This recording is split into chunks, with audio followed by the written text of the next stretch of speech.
ਇੱਕ primary school ਵਿੱਚ ਸਿਮਰਨ ਨਾਮ ਦੀ ਇੱਕ ਅਧਿਆਪਕਾ ਸੀ। ਉਹ 5ਵੀਂ ਜਮਾਤ ਦੀ ਟੀਚਰ ਸੀ। ਉਸ ਦੀ ਇੱਕ ਆਦਤ ਸੀ ਕਿ ਉਹ ਕਲਾਸ ਵਿੱਚ ਆਉਂਦੇ ਹੀ ਲਵ ਯੂ ਆਲ ਕਹਿ ਦਿੰਦੀ ਸੀ, ਪਰ ਉਹ ਜਾਣਦੀ ਸੀ ਕਿ ਉਹ ਸੱਚ ਨਹੀਂ ਬੋਲ ਰਹੀ। ਉਹ ਕਲਾਸ ਦੇ ਸਾਰੇ ਬੱਚਿਆਂ ਨੂੰ ਬਰਾਬਰ ਪਿਆਰ ਨਹੀਂ ਕਰਦੀ ਸੀ। ਕਲਾਸ ਵਿੱਚ ਇੱਕ ਬੱਚਾ ਸੀ ਜਿਹੜਾ ਉਸ ਨੂੰ ਬਿਲਕੁਲ ਪਸੰਦ ਨਹੀਂ ਸੀ। ਉਸ ਦਾ ਨਾਮ ਰਾਜੂ ਸੀ। ਰਾਜੂ ਬੁਰੀ ਹਾਲਤ ਵਿੱਚ ਸਕੂਲ ਆਉਂਦਾ ਸੀ। ਉਸ ਦੇ ਵਾਲ ਵਿਗੜੇ ਹੁੰਦੇ ਸਨ, ਉਸ ਦੇ ਬੂਟਾਂ ਦੇ ਫੀਤੇ ਖੁੱਲ੍ਹੇ ਹੁੰਦੇ ਸਨ, ਉਸ ਦੀ ਕਮੀਜ਼ ਦੇ ਕਾਲਰ ਮੈਲੇ ਹੁੰਦੇ ਸਨ। ਪੜ੍ਹਾਈ ਦੌਰਾਨ ਵੀ ਉਸ ਦਾ ਧਿਆਨ ਕਿਤੇ ਹੋਰ ਹੁੰਦਾ। ਜਦੋਂ ਮੈਡਮ ਉਸ ਨੂੰ ਝਿੜਕਦੇ ਤਾਂ ਉਹ ਡਰ ਜਾਂਦਾ ਅਤੇ ਹੈਰਾਨ ਹੋ ਕੇ ਉਸ ਵੱਲ ਵੇਖਦਾ ਸੀ, ਪਰ ਉਸ ਦੀਆਂ ਖਾਲੀ ਖਾਲੀ ਅੱਖਾਂ ਤੋਂ ਸਾਫ਼ ਪਤਾ ਲੱਗਦਾ ਸੀ ਕਿ ਰਾਜੂ ਸਰੀਰਕ ਤੌਰ 'ਤੇ ਕਲਾਸ ਵਿੱਚ ਮੌਜੂਦ ਹੋਣ ਦੇ ਬਾਵਜੂਦ ਮਾਨਸਿਕ ਤੌਰ 'ਤੇ ਗੈਰ ਹਾਜ਼ਰ ਹੈ। ਉਹ ਰਾਜੂ ਨਾਲ ਨਫ਼ਰਤ ਕਰਨ ਲੱਗ ਪਈ ਸੀ। ਕਲਾਸ ਵਿੱਚ ਦਾਖਲ ਹੁੰਦੇ ਹੀ ਰਾਜੂ ਮੈਡਮ ਦੀ ਆਲੋਚਨਾ ਦਾ ਨਿਸ਼ਾਨਾ ਬਣਨ ਲੱਗਾ। ਰਾਜੂ ਦੇ ਨਾਂ 'ਤੇ ਸਾਰੀਆਂ ਬੁਰਾਈਆਂ ਕੀਤੀਆਂ ਜਾਣ ਲੱਗੀਆਂ। ਬੱਚੇ ਉਸ ਨੂੰ ਦੇਖ ਕੇ ਖੂਬ ਹੱਸਦੇ ਅਤੇ ਮੈਡਮ ਉਸ ਨੂੰ ਜਲੀਲ ਕਰਕੇ ਸੰਤੁਸ਼ਟੀ ਪ੍ਰਾਪਤ ਕਰ ਲੈਂਦੇ। ਹਾਲਾਂਕਿ ਰਾਜੂ ਨੇ ਕਦੇ ਕਿਸੇ ਗੱਲ ਦਾ ਜਵਾਬ ਨਹੀਂ ਦਿੱਤਾ ਸੀ। ਮੈਡਮ ਨੂੰ ਉਹ ਇੱਕ ਬੇਜਾਨ ਪੱਥਰ ਜਾਪਦਾ ਸੀ ਜਿਸ ਵਿੱਚ ਕੋਈ ਆਤਮਾ ਨਹੀਂ ਸੀ। ਹਰ ਇੱਕ ਝਿੜਕ, ਵਿਅੰਗ ਅਤੇ ਸਜ਼ਾ ਦੇ ਜਵਾਬ ਵਿੱਚ ਉਹ ਉਹਨਾਂ ਨੂੰ ਖਾਲੀ ਅੱਖਾਂ ਨਾਲ ਵੇਖਦਾ ਅਤੇ ਆਪਣਾ ਸਿਰ ਝੁਕਾ ਲੈਂਦਾ। ਮੈਡਮ ਨੂੰ ਹੁਣ ਉਸ ਨਾਲ ਸਖਤ ਨਫ਼ਰਤ ਹੋ ਗਈ ਸੀ। ਜਦੋਂ ਪਹਿਲਾ ਸਮੈਸਟਰ ਖਤਮ ਹੋਇਆ ਅਤੇ ਪ੍ਰੋਗਰੈਸ ਰਿਪੋਰਟ ਬਣਾਉਣ ਦਾ ਸਮਾਂ ਆਇਆ ਤਾਂ ਮੈਡਮ ਨੇ ਰਾਜੂ ਦੀ ਪ੍ਰੋਗਰੈਸ ਰਿਪੋਰਟ ਵਿੱਚ ਇਹ ਸਾਰੀਆਂ ਮਾੜੀਆਂ ਗੱਲਾਂ ਲਿਖ ਦਿੱਤੀਆਂ। ਰਿਪੋਰਟ ਮਾਪਿਆਂ ਨੂੰ ਦਿਖਾਉਣ ਤੋਂ ਪਹਿਲਾਂ ਹੈੱਡ ਮਾਸਟਰ ਕੋਲ ਜਾਂਦੀ ਸੀ। ਜਦੋਂ ਉਸ ਨੇ ਰਾਜੂ ਦੀ ਪ੍ਰੋਗਰੈਸ ਰਿਪੋਰਟ ਦੇਖੀ ਤਾਂ ਉਸਨੇ ਮੈਡਮ ਨੂੰ ਬੁਲਾਇਆ। ਮੈਡਮ, ਪ੍ਰੋਗਰੈਸ ਰਿਪੋਰਟ ਵਿੱਚ ਰਾਜੂ ਦੀ ਤਰੱਕੀ ਦਾ ਵੀ ਜ਼ਿਕਰ ਹੋਣਾ ਚਾਹੀਦਾ ਹੈ। ਤੁਸੀਂ ਜੋ ਵੀ ਲਿਖਿਆ ਹੈ, ਰਾਜੂ ਦੇ ਪਿਤਾ ਜੀ ਪੂਰੀ ਤਰ੍ਹਾਂ ਨਿਰਾਸ਼ ਹੋਣਗੇ। ਮੈਡਮ ਨੇ ਕਿਹਾ, ਮੈਂ ਮਾफ़ੀ ਮੰਗਦੀ ਹਾਂ, ਪਰ ਰਾਜੂ ਬਹੁਤ ਰੁੱਖਾ ਅਤੇ ਬੇਕਾਰ ਬੱਚਾ ਹੈ। ਮੈਨੂੰ ਨਹੀਂ ਲੱਗਦਾ ਕਿ ਮੈਂ ਉਸ ਦੀ ਤਰੱਕੀ ਬਾਰੇ ਕੁਝ ਲਿਖ ਸਕਦੀ ਹਾਂ। ਇੰਨਾ ਕਹਿ ਕੇ ਮੈਡਮ ਗੁੱਸੇ ਨਾਲ ਬਾਹਰ ਆ ਗਈ। ਅਗਲੇ ਦਿਨ ਹੈੱਡ ਮਾਸਟਰ ਨੂੰ ਇੱਕ ਵਿਚਾਰ ਆਇਆ ਅਤੇ ਉਸਨੇ ਚਪੜਾਸੀ ਦੇ ਹੱਥੋਂ ਰਾਜੂ ਦੀ ਪਿਛਲੇ ਸਾਲਾਂ ਦੀ ਪ੍ਰੋਗਰੈਸ ਰਿਪੋਰਟ ਮੈਡਮ ਦੇ ਡੈਸਕ 'ਤੇ ਰਖਵਾ ਦਿੱਤੀ।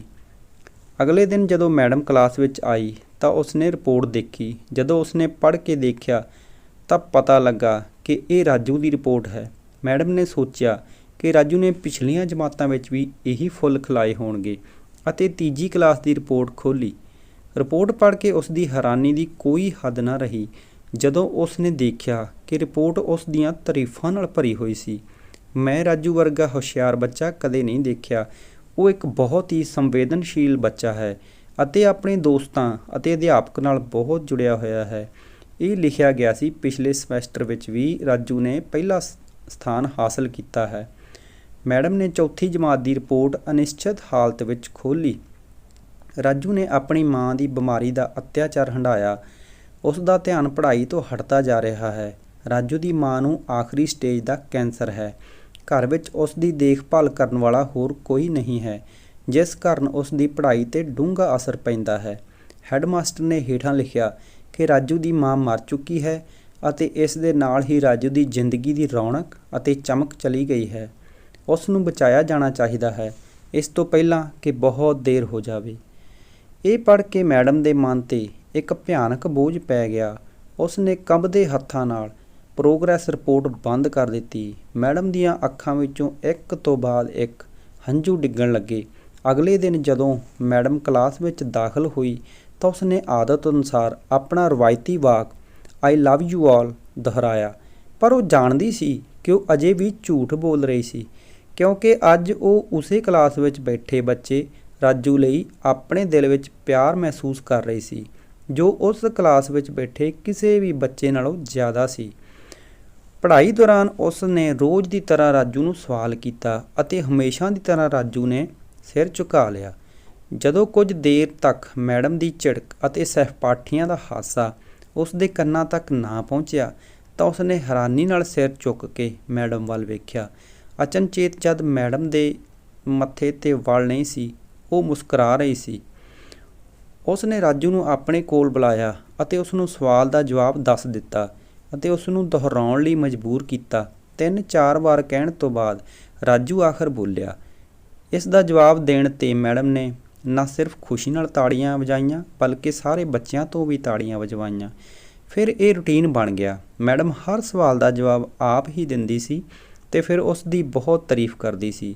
ਰਾਜੂ ਕਾਰਨ ਹਰ ਚੰਗੀ ਮਿਸਾਲ ਦਿੱਤੀ ਜਾਣ ਲੱਗੀ। ਹੌਲੀ ਹੌਲੀ ਬੱਚਾ ਰਾਜੂ ਚੁੱਪ ਦੀ ਕਬਰ ਪਾੜਦਾ ਹੋਇਆ ਬਾਹਰ ਆਇਆ। ਹੁਣ ਮੈਡਮ ਨੂੰ ਸਵਾਲ ਦੇ ਨਾਲ ਜਵਾਬ ਦੱਸਣ ਦੀ ਲੋੜ ਨਹੀਂ ਸੀ। ਉਹ ਹਰ ਰੋਜ਼ ਸਹੀ ਜਵਾਬ ਦੇ ਕੇ ਸਾਰਿਆਂ ਨੂੰ ਪ੍ਰਭਾਵਿਤ ਕਰਦਾ ਸੀ ਅਤੇ ਨਵੇਂ ਸਵਾਲ ਪੁੱਛ ਕੇ ਸਾਰਿਆਂ ਨੂੰ ਹੈਰਾਨ ਵੀ ਕਰਦਾ ਸੀ। ਉਸ ਦੇ ਵਾਲ ਵੀ ਹੁਣ ਕੁਝ ਹੱਦ ਤੱਕ ਸੁਧਰ ਗਏ। ਉਸ ਦੇ ਕੱਪੜੇ ਵੀ ਕਾਫੀ ਹੱਦ ਤੱਕ ਸਾਫ਼ ਹੋਣ ਲੱਗੇ, ਜੋ ਸ਼ਾਇਦ ਉਸ ਨੇ ਖੁਦ ਧੋਣੇ ਸ਼ੁਰੂ ਕਰ ਦਿੱਤੇ ਸਨ। ਸਾਲ ਥੋੜ੍ਹੇ ਸਮੇਂ ਵਿੱਚ ਖਤਮ ਹੋ ਗਿਆ ਅਤੇ ਰਾਜੂ ਨੇ ਦੂਜਾ ਸਥਾਨ ਪ੍ਰਾਪਤ ਕੀਤਾ ਅਤੇ 5ਵੀਂ ਜਮਾਤ ਪਾਸ ਕਰ ਲਈ। ਯਾਨੀ ਹੁਣ ਉਹ ਕਿਸੇ ਹੋਰ ਸਕੂਲ ਵਿੱਚ ਦਾਖਲਾ ਲੈਣ ਲਈ ਤਿਆਰ ਸੀ। 5ਵੀਂ ਜਮਾਤ ਦੇ ਵਿਦਾਇਗੀ ਸਮਾਗਮ ਵਿੱਚ ਸਾਰੇ ਬੱਚੇ ਮੈਡਮ ਲਈ ਸੁੰਦਰ ਤੋਹਫੇ ਲੈ ਕੇ ਆਏ ਅਤੇ ਮੈਡਮ ਦੇ ਮੇਜ਼ 'ਤੇ ਢੇਰ ਲਾ ਦਿੱਤਾ। ਇਹਨਾਂ ਖੂਬਸੂਰਤ ਤੋਹਫਿਆਂ ਵਿੱਚੋਂ ਇੱਕ ਪੁਰਾਣੇ ਅਖਬਾਰ ਵਿੱਚ ਲਪੇਟਿਆ ਹੋਇਆ ਤੋਹਫਾ ਵੀ ਸੀ। ਬੱਚੇ ਉਸ ਨੂੰ ਦੇਖ ਕੇ ਹੱਸ ਰਹੇ ਸਨ। ਕਿਸੇ ਨੂੰ ਇਹ ਜਾਣਨ ਵਿੱਚ ਦੇਰ ਨਹੀਂ ਲੱਗੀ ਕਿ ਇਹ ਤੋਹਫਾ ਜ਼ਰੂਰ ਰਾਜੂ ਲੈ ਕੇ ਆਇਆ ਹੋਵੇਗਾ। ਮੈਡਮ ਨੇ ਤੋਹਫਿਆਂ ਦੇ ਇਸ ਛੋਟੇ ਜਿਹੇ ਢੇਰ ਵਿੱਚੋਂ ਰਾਜੂ ਦਾ ਤੋਹਫਾ ਚੁੱਕ ਲਿਆ। ਜਦੋਂ ਖੋਲ੍ਹਿਆ ਤਾਂ ਅੰਦਰ ਔਰਤਾਂ ਦੁਆਰਾ ਵਰਤੀ ਜਾਂਦੀ ਅਤਰ ਦੀ ਅੱਧੀ ਸ਼ੀਸ਼ੀ ਅਤੇ ਇੱਕ ਹੱਥ ਵਿੱਚ ਪਾਇਆ ਹੋਇਆ ਇੱਕ ਵੱਡਾ ਕੰਗਣ ਸੀ, ਜਿਸ ਵਿੱਚੋਂ ਜ਼ਿਆਦਾਤਰ ਮੋਤੀ ਡਿੱਗੇ ਹੋਏ ਸਨ। ਮੈਡਮ ਨੇ ਚੁੱਪਚਾਪ ਇਹ ਅਤਰ ਆਪਣੇ ਆਪ 'ਤੇ ਛਿੜਕਿਆ ਅਤੇ ਆਪਣੇ ਹੱਥ ਵਿੱਚ ਕੰਗਣ ਪਾ ਲਿਆ। ਇਹ ਨਜ਼ਾਰਾ ਦੇਖ ਕੇ ਸਾਰੇ ਬੱਚੇ ਹੈਰਾਨ ਰਹਿ ਗਏ ਤੇ ਰਾਜੂ ਆਪ ਵੀ। ਆਖਰ ਰਾਜੂ ਮਿਸ ਦੇ ਕੋਲ ਆ ਕੇ ਖੜਾ ਹੋ ਗਿਆ। ਥੋੜ੍ਹੀ ਦੇਰ ਬਾਅਦ ਅੜ ਕੇ ਉਸਨੇ ਮੈਡਮ ਨੂੰ ਕਿਹਾ, ਅੱਜ ਮੈਨੂੰ ਤੁਹਾਡੇ ਵਿੱਚੋਂ ਮੇਰੀ ਮਾਂ ਵਰਗੀ ਮਹਿਕ ਆ ਰਹੀ ਹੈ। ਇਹ ਸੁਣ ਕੇ ਮੈਡਮ ਦੀਆਂ ਅੱਖਾਂ ਵਿੱਚੋਂ ਹੰਝੂ ਆ ਗਏ ਅਤੇ ਮੈਡਮ ਨੇ ਰਾਜੂ ਨੂੰ ਜੱਫੀ ਪਾ ਲਈ। ਰਾਜੂ ਹੁਣ ਕਿਸੇ ਹੋਰ ਸਕੂਲ ਜਾਣ ਵਾਲਾ ਸੀ। ਰਾਜੂ ਨੇ ਕਿਸੇ ਹੋਰ ਸਕੂਲ ਵਿੱਚ ਦਾਖਲਾ ਲੈ ਲਿਆ ਸੀ। ਸਮਾਂ ਲੰਘਣ ਲੱਗਾ। ਦਿਨ, ਹਫ਼ਤਾ, ਹਫ਼ਤਿਆਂ ਨੂੰ ਮਹੀਨਿਆਂ ਵਿੱਚ ਅਤੇ ਮਹੀਨਿਆਂ ਨੂੰ ਸਾਲਾਂ ਵਿੱਚ ਬਦਲਣ ਵਿੱਚ ਕਿੰਨਾ ਕੁ ਸਮਾਂ ਲੱਗਦਾ ਹੈ, ਪਰ ਹਰ ਸਾਲ ਦੇ ਅਖੀਰ ਵਿੱਚ ਮੈਡਮ ਨੂੰ ਰਾਜੂ ਦੀ ਬਕਾਇਦਾ ਚਿੱਠੀ ਲਿਖੀ ਮਿਲਦੀ ਸੀ। ਇਸ ਸਾਲ ਕਈ ਨਵੇਂ ਅਧਿਆਪਕ ਮਿਲੇ, ਪਰ ਤੁਹਾਡੇ ਵਰਗੀ ਮੈਡਮ ਕੋਈ ਨਹੀਂ ਸੀ। ਫਿਰ ਰਾਜੂ ਦੀ ਪੜ੍ਹਾਈ ਖਤਮ ਹੋ ਗਈ ਅਤੇ ਚਿੱਠੀਆਂ ਦੀ ਲੜੀ ਵੀ ਖਤਮ ਹੋ ਗਈ। ਕਈ ਸਾਲ ਬੀਤ ਗਏ ਸਨ ਅਤੇ ਮੈਡਮ ਰਿਟਾਇਰ ਹੋ ਗਏ ਸਨ। ਇੱਕ ਦਿਨ ਮੈਡਮ ਦੇ ਘਰ ਰਾਜੂ ਦੀ ਚਿੱਠੀ ਮਿਲੀ, ਜਿਸ ਵਿੱਚ ਲਿਖਿਆ ਸੀ, ਮੇਰਾ ਇਸ ਮਹੀਨੇ ਦੇ ਅੰਤ ਵਿੱਚ ਵਿਆਹ ਹੋ ਰਿਹਾ ਹੈ ਅਤੇ ਮੈਂ ਤੁਹਾਡੇ ਬਿਨਾਂ ਵਿਆਹ ਬਾਰੇ ਸੋਚ ਵੀ ਨਹੀਂ ਸਕਦਾ। ਇੱਕ ਗੱਲ ਹੋਰ, ਮੈਂ ਜ਼ਿੰਦਗੀ ਵਿੱਚ ਬਹੁਤ ਸਾਰੇ ਲੋਕਾਂ ਨੂੰ ਮਿਲਿਆ ਹਾਂ, ਪਰ ਤੁਹਾਡੇ ਵਰਗਾ ਕੋਈ ਨਹੀਂ ਹੈ। ਤੁਹਾਡਾ ਡਾਕਟਰ ਰਾਜੂ। ਚਿੱਠੀ ਦੇ ਨਾਲ ਹੀ ਲਿਫਾਫੇ ਵਿੱਚ ਫਲਾਈਟ ਦੀ ਟਿਕਟ ਵੀ ਮੌਜੂਦ ਸੀ। ਮੈਡਮ ਆਪਣੇ ਆਪ ਨੂੰ ਬਿਲਕੁਲ ਵੀ ਨਹੀਂ ਰੋਕ ਸਕੀ। ਉਹ ਆਪਣੇ ਪਤੀ ਤੋਂ ਇਜਾਜ਼ਤ ਲੈ ਕੇ ਰਾਜੂ ਦੇ ਸ਼ਹਿਰ ਲਈ ਰਵਾਨਾ ਹੋ ਗਈ। ਜਦੋਂ ਉਹ ਵਿਆਹ ਵਾਲੇ ਦਿਨ ਵਿਆਹ ਵਾਲੀ ਥਾਂ 'ਤੇ ਪਹੁੰਚੀ ਤਾਂ ਉਸ ਨੂੰ ਥੋੜ੍ਹੀ ਦੇਰ ਹੋ ਚੁੱਕੀ ਸੀ। ਉਸ ਨੇ ਸੋਚਿਆ ਕਿ ਰਸਮ ਪੂਰੀ ਹੋ ਗਈ ਹੋਵੇਗੀ, ਪਰ ਉਸ ਦੀ ਹੈਰਾਨੀ ਦੀ ਕੋਈ ਹੱਦ ਨਾ ਰਹੀ ਜਦੋਂ ਉਸ ਨੇ ਦੇਖਿਆ ਕਿ ਸ਼ਹਿਰ ਦੇ ਚੋਟੀ ਦੇ ਡਾਕਟਰ, ਵਪਾਰੀ ਅਤੇ ਇੱਥੋਂ ਤੱਕ ਕਿ ਉੱਥੇ ਵਿਆਹ ਕਰਵਾਉਣ ਵਾਲੇ ਪੰਡਿਤ ਜੀ ਵੀ ਥੱਕ ਗਏ ਸਨ ਕਿ ਅਜੇ ਕੌਣ ਆਉਣਾ ਹੈ। ਪਰ ਰਾਜੂ ਵਿਆਹ ਦੇ ਮੰਡਪ ਦੀ ਬਜਾਏ ਗੇਟ ਵੱਲ ਝਾਕਦਾ ਹੋਇਆ ਸਮਾਗਮ ਵਿੱਚ ਉਹਨਾਂ ਦੇ ਆਉਣ ਦੀ ਉਡੀਕ ਕਰ ਰਿਹਾ ਸੀ।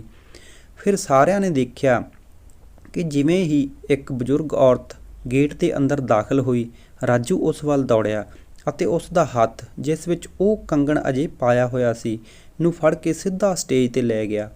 ਰਾਜੂ ਨੇ ਮਾਈਕ ਆਪਣੇ ਹੱਥ ਵਿੱਚ ਫੜਿਆ ਅਤੇ ਕੁਝ ਇਸ ਤਰ੍ਹਾਂ ਕਿਹਾ, ਦੋਸਤੋ, ਤੁਸੀਂ ਸਾਰੇ ਹਮੇਸ਼ਾ ਮੈਨੂੰ ਮੇਰੀ ਮਾਂ ਬਾਰੇ ਪੁੱਛਦੇ ਸੀ ਅਤੇ ਮੈਂ ਤੁਹਾਡੇ ਸਾਰਿਆਂ ਨਾਲ ਵਾਅਦਾ ਕਰਦਾ ਸੀ ਕਿ ਮੈਂ ਜਲਦੀ ਹੀ ਉਸ ਨੂੰ ਮਿਲਵਾਵਾਂਗਾ। ਧਿਆਨ ਨਾਲ ਦੇਖੋ, ਇਹ ਮੇਰੀ ਪਿਆਰੀ ਮਾਂ ਹੈ। ਇਹ ਦੁਨੀਆ ਦੀ ਸਭ ਤੋਂ ਚੰਗੀ ਮਾਂ ਹੈ। ਇਹ ਮੇਰੀ ਮਾਂ ਹੈ। ਇਹ ਮੇਰੀ ਮਾਂ ਹੈ। ਪਿਆਰੇ ਦੋਸਤੋ, ਇਸ ਖੂਬਸੂਰਤ ਕਹਾਣੀ ਨੂੰ ਸਿਰਫ ਗੁਰੂ ਅਤੇ ਚੇਲੇ ਦੇ ਰਿਸ਼ਤੇ ਦੀ ਵਜ੍ਹਾ ਨਾਲ ਨਾ ਸਮਝੋ। ਆਪਣੇ ਆਲੇ ਦੁਆਲੇ ਦੇਖੋ, ਰਾਜੂ ਵਰਗੇ ਕਈ ਫੁੱਲ ਮੁਰਝਾ ਰਹੇ ਹਨ, ਜਿਨ੍ਹਾਂ ਨੂੰ ਤੁਹਾਡੇ ਵੱਲੋਂ ਦਿੱਤਾ ਥੋੜ੍ਹਾ ਜਿਹਾ ਧਿਆਨ ਅਤੇ ਪਿਆਰ ਨਵੀਂ ਜ਼ਿੰਦਗੀ ਦੇ ਸਕਦਾ ਹੈ। ਦੋਸਤੋ, ਇਸ ਕਹਾਣੀ ਬਾਰੇ ਤੁਹਾਡੇ ਕੀ ਵਿਚਾਰ ਹਨ? ਕਹਾਣੀ ਚੰਗੀ ਲੱਗੀ ਤਾਂ ਇਸ ਨੂੰ ਲਾਈਕ, ਸ਼ੇਅਰ ਅਤੇ ਹੋਰ ਕਹਾਣੀਆਂ ਸੁਣਨ ਲਈ ਚੈਨਲ ਨੂੰ ਸਬਸਕ੍ਰਾਈਬ ਜ਼ਰੂਰ ਕਰ ਲਓ। ਕਹਾਣੀ ਸੁਣਨ ਲਈ ਸਾਰਿਆਂ ਦਾ ਧੰਨਵਾਦ।